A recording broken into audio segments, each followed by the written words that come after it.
Hello friend, this is Ambika and welcome back to my YouTube channel Commerce Management Classes. Now today's topic is decision making.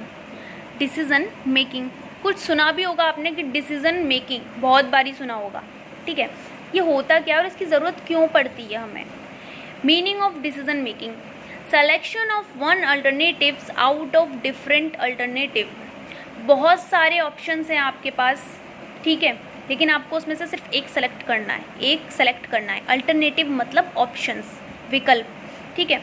आपको एक ऐसा alternative select करना है जो आपको future के लिए अच्छा रहे, ठीक है, फ्यूचर में अच्छी ग्रोथ प्रोवाइड करे आपको, ठीक है, और जिसमें रिस्क कम हो और अपॉर्चुनिटीज़ ज़्यादा हों, ठीक है। ऐसे अल्टरनेटिव को सेलेक्ट करना जो हमारे लिए बेटर है, किसके लिए, फ्यूचर के लिए भी, ठीक है। Definition: the process of deciding about something important, especially in a group of people of an organization or in an organization. जो ऑर्गेनाइजेशन होती है ना, उसमें एक मैनेजमेंट होता है, टॉप लेवल मैनेजमेंट, जो हमने पिछले टॉपिक में काफ़ी बारी पढ़ा भी है। जो टॉप लेवल मैनेजमेंट होता है वो डिसीज़न लेता है, जिसमें मैनेजर भी इन्वॉल्व होता है। और वो डिसीज़न किन चीज़ों को लेके लेता है, अपनी कंपनी को लेके लेता है, अपनी ऑर्गेनाइजेशन को लेके लेता है, ठीक है। जैसे हमारी पापा जो होते हैं, हमारे दादाजी जो होते हैं, वो क्या करते हैं, हमारी फैमिली को लेकर डिसीजन लेते हैं, ठीक है। वो हमारे घर के टॉप लेवल होते हैं, टॉप मैनेजमेंट होता है वो हमारे घर का, ठीक है। टॉप मेंबर होते हैं जो हर चीज़ का डिसीज़न पापा या दादा को बिना बताए नहीं लिया जाता, ठीक है। ऐसे ही in the organisation, in the business, कोई भी डिसीज़न एम्प्लॉयज़ नहीं ले सकते। कौन लेगा, top management, top level management जो होता है वो डिसीज़न लेता है, ठीक है। वो ग्रुप बनाता है, देखता है कि उसे डिसीज़न कहाँ लेना है, किस चीज़ को लेके लेना है और क्यों लेना है और कब लेना है, ठीक है। वो सब कौन डिसाइड करता है, टॉप लेवल मैनेजमेंट डिसाइड करता है।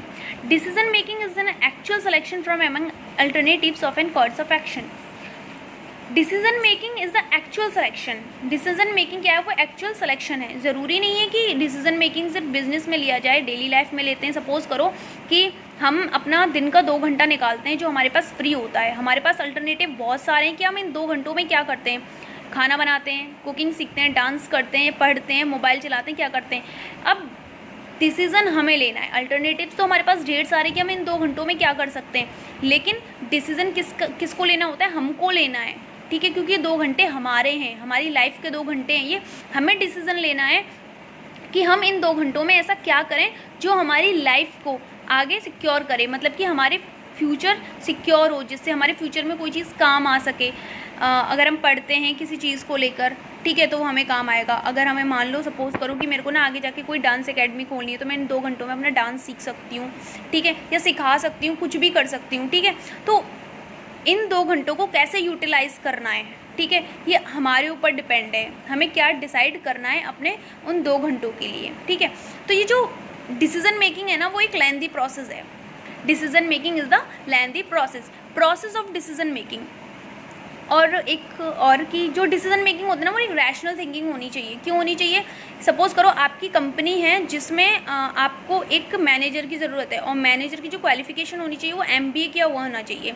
आपके ना एक रिलेटिव में है, उस बंदे ने MBA कर रखा है, लेकिन वो ना इतना टैलेंटेड नहीं है, ठीक है। तो क्या आप उसे जॉब दोगे, नहीं दोगे। क्यों नहीं दोगे, क्योंकि वो आपके रिलेटिव में तो है, लेकिन वो आपकी ऑर्गेनाइजेशन को एक स्ट्रेट स्केल पे नहीं ला पाएगा, क्योंकि वो टैलेंटेड ही नहीं है, ठीक है। तो आप एक ऐसा बंदा सेलेक्ट करोगे, आपके पास अल्टरनेटिव्स बहुत सारे आएंगे। जैसे सपोज़ करो कि आपको अपनी कंपनी में किसी मैनेजर की ज़रूरत है, तो आप एडवर्टीज़मेंट देंगे, न्यूज़पेपर में देंगे और न्यूज़ में देंगे, ठीक है। तो इंटरव्यू होंगे, बहुत सारे अल्टरनेटिव्स होंगे। सेलेक्ट किसको करना है, आपको सेलेक्ट करना है कि आपको एक ऐसे बंदे की ज़रूरत है जो MBA भी किया हो और टैलेंटेड भी हो, ठीक है, जो आपकी ऑर्गेनाइजेशन को एक अच्छे स्केल पे ला सके, एक हाई स्केल प्रोवाइड करा सके, ठीक है। Process of decision making, decision making का प्रोसेस क्या होता है और उसकी ज़रूरत किस टाइम पर पड़ती है। Define a problem. सपोज़ करो कि आपने ना आपकी कंपनी है जिसमें शर्ट बनाई जाती हैं, ठीक है। तो आपने टारगेट सेट किया है कि आपको इन अ मंथ, 1 मंथ में 1 लाख शर्ट बनाकर तैयार करनी है। या आपने टारगेट दिया है, किसको, अपने एम्प्लॉयज़ को बोला है कि हमको ये कॉन्ट्रैक्ट पूरा करना है, कि हमारे पास कॉन्ट्रैक्ट आया है। तो आप क्या करेंगे, अपने एम्प्लॉयज़ को बोलेंगे कि आपको 1 महीने के अंदर 1 लाख शर्ट तैयार करनी है, कलर बता देंगे, ठीक है, क्वालिटी बता देंगे, सब कुछ बता देंगे आप इन्हें।